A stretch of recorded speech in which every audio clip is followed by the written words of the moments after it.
如果你的氧气只剩下最后10分钟，而你眼前却有一名队友氧气不够了，你会怎么办？2004年，4名顶尖的潜水员就像中了邪一样，集体游向了一条死路，却无一人察觉。就在他们拼命寻找生还之路时，救援人员却在水下76米找到2名队友的遗体。这就是我们今天要讲的墨西哥卡林巴洞穴事故。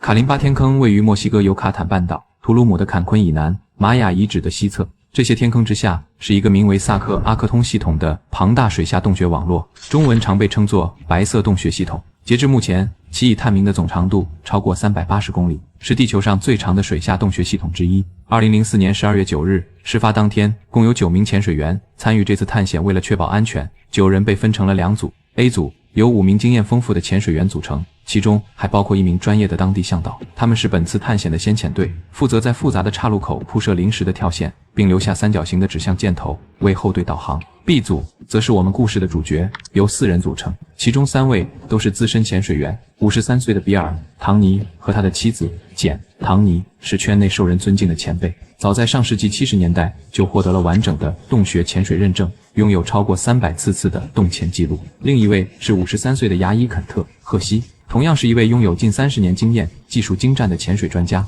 唯一的薄弱环节是37岁的律师麦克纳斯特，他虽然也通过了洞穴潜水认证，但经验相对较浅，只有3年。他们的路线是这样的：从卡林巴天坑入水，沿着主引导绳哥伦布线前进，在一个关键的 T 字路口，通过 A 组铺设的临时跳线，短暂切入德拉加托线，也被称为蜥蜴小径，再进行第2次跳转，进入波斯琴线，最终目标是抵达波斯琴天坑。A 组在2个需要跳转的缺口处会铺设醒目的霓虹粉色临时引导绳，并用三角形标识器明确指出前进方向。B 组跟随其后，他们需要在 A 组铺设的跳线上再额外放置一个圆形的无方向性的个人标识器，意在告知后来的潜水员此路线上有人正在使用。考虑到麦克的经验和整体气体消耗， B 组并不打算游完全程。他们计划在进入博斯琴线不远后，一旦有成员的气体消耗达到1/3，就立即集体返航。按照计划， B 组会比 A 组更早返回，在返程时，他们会取走自己放置的圆形标识器。当 A 组随后返回至此，看到圆形标识器消失，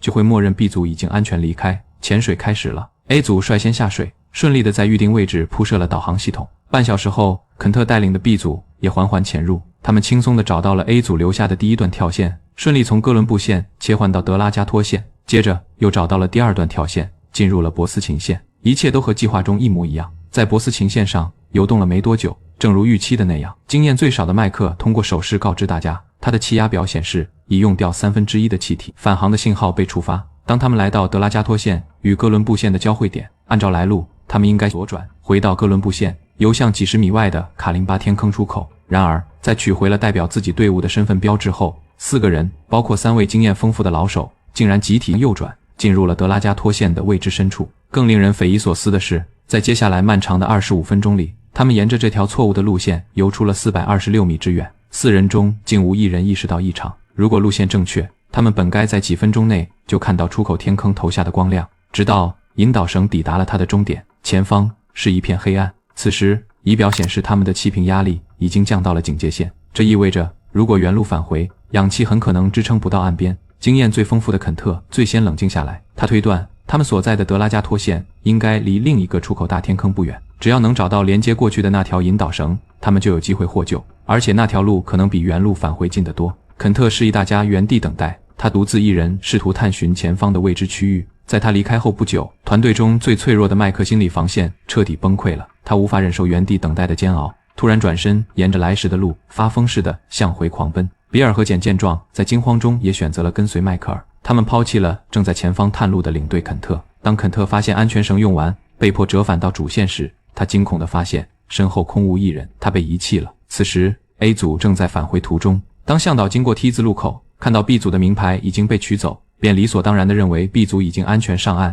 于是顺手撤走了那条关键的霓虹粉色跳线，这是为了防止误导后续的其他潜水员。这一举动无意中切断了 B 组最后的一点希望。在逃生途中，迈克尔因为极度恐惧，呼吸变得粗重急促，这种恐慌性呼吸导致耗气速度比平时快了数倍。很快，他的气瓶彻底空了，紧接着比尔的气瓶也空了。唐尼夫妇展现出了老牌潜水员的默契，他们开始共用一个气瓶，互相递送调节器，以此维持生命。当迈克尔绝望地在水下等待救援时，他先等到了共用气瓶的唐尼夫妇。但由于唐尼夫妇自身也处于极限状态，无法再分出气源给第三人。幸运的是，被遗弃的肯特此时竟然追了上来。肯特没有丝毫犹豫，他从背后拉住迈克尔，将自己的备用调节器塞进对方口中，两人共用一个气瓶，在黑暗中蹒跚前行。最终，唐尼夫妇凭借极度精准的空气控制，在几乎只剩最后一口气的情况下，冲出了卡林巴的水面。他们疯狂地向岸上的 A 组求救。当救援人员全速潜入水下时，在距离出口仅76米，